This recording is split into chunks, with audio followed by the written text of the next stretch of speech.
مرحبا ورداتي، شلونكم؟ ان شاء الله يا رب كلكم تكونون بخير. أعرف كلكم علامات استفهام براسكم، شنو منو وجهتي، منين اجيتي، منو انتي اصلا؟ اوكي خليني اذكركم. منو حضرتك؟ اني باربي، ما معقولة نسيتوني. واخيرا راح نرجع روتيناتنا الحلوة، بس هالمرة روتينات خريجة مو طالبة بائسة. فاليوم صورت لكم كل شي سويته بهذا اليوم، وبالنهاية خليت لكم مقتطفات من التخرج وكل شي صورته، فاستمتعوا بكل ثانية بالفيديو. يلا خلونا نبدأ. أكيد شايفين هذا الترند الجديد دا يحولون العلب إلى كوب قهوة، فتعالوا نحول هاي العلبة سوية. خلونا متفقين إنه أني سيئة بالرسم، يعني ما أعرف أرسم، فبدال ما راح أرسم راح ألزق هاي الرسمات مال الحنة على الكوب، وبصبغ الأظافر ألونها. نجرب هاي الطريقة، أتوقع راح تطلع حلوة.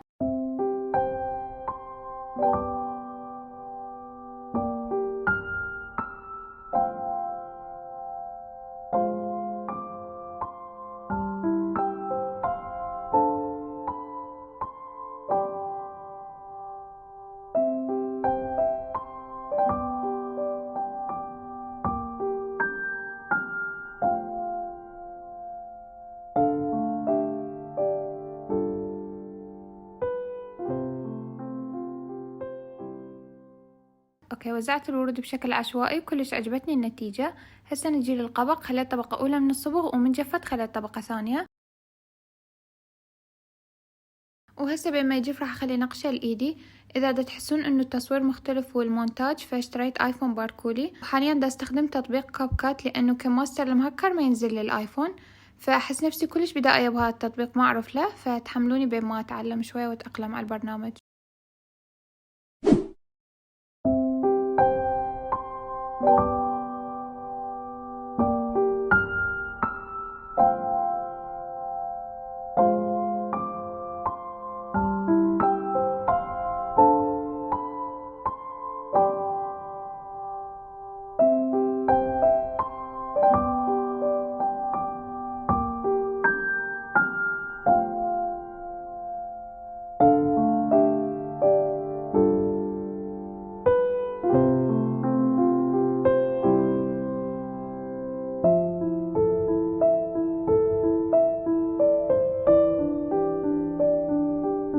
هسه تعالوا نقرأ رسائل الظروف. الفكرة مالتها تتعلق لوحة بالكلية وبها ظروف بأسماء الأشخاص اللي يشاركون، ويجون أشخاص مجهولين يكتبوا لكم رسائل تقريبا نفس تطبيق تيلونيم، وتجمعون الرسائل يا أما بشكل يومي أو تعوفوها بالظروف. هو هذا الظرف اللي كان معلق، بس آخر يوم ما أعرف يا كوميدي إجا وشققهم، فبقى من أنا مشكوك، فجمعتهم كلهم بهذا الظرف. تعالوا نقرأهم سويا. هاي الرسالة من بنية وياي بالكلية ومتابعتني. ما راح اقراها لكم الرسائل، انتوا وقفوا اقروها حتى لا يصير طويل الفيديو. هاي الرسالة من احلى بنات تعرفنا عليهم باخر ايامنا بالقسم الداخلي، انا وآية.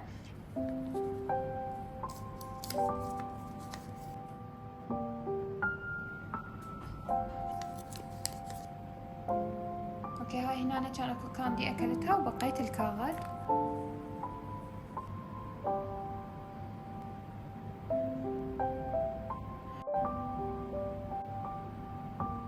الصراحة اللي كتب هاي الرسالة حقه، لأنه أغلب الأيام أني كنت قلبة خلقتي، لأنه ما أحب القعدة من الصبح.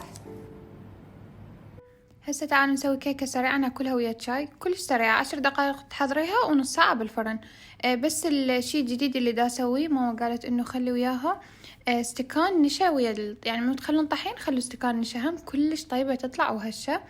وهسه ندخلها الفرن. وهذا صوص الكاكاو هم كلش طيب وسريع، عبارة عن كاكاو باودر وزيت وحليب وسكر، اضربوهم بالخلاط وبعدين تخلوهم بالثلاجة يبرد. من تبرد الكيكة صبوا عليها وألف عافية.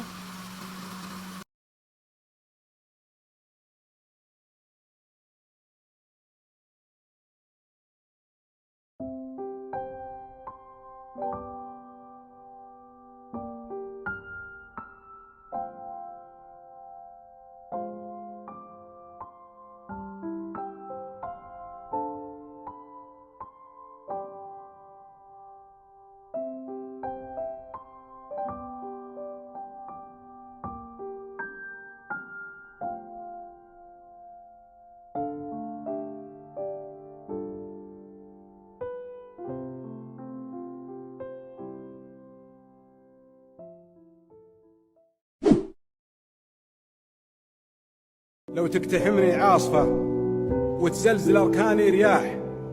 صوت الأمل فيني يقول إن العواصف بتهدى، ولو صاعقة تنزل علي ولا تخلي لي جناح. صوت الأمل فيني يقول إني بطير بلا مدى، ولو تذبل أغصاني ظما من شوقها للملقراح. صوت الأمل فيني يقول إن السماء غيم وندى. طبعا أكيد نعملها، طبعا نقدر عالدنيا بحالها، والسكة اللي تكون صعبة نطولها، مع بعض أنا وأنت أكيد هنكملها.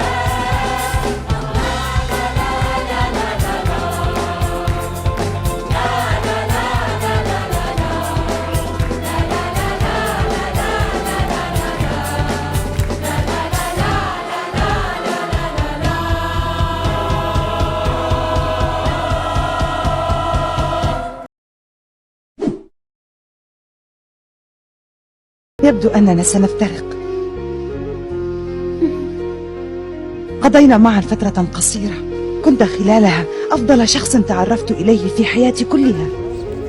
أنا سعيد جدا لأنني وجدت صديقا نبيلا مثلك يا ألفريدو.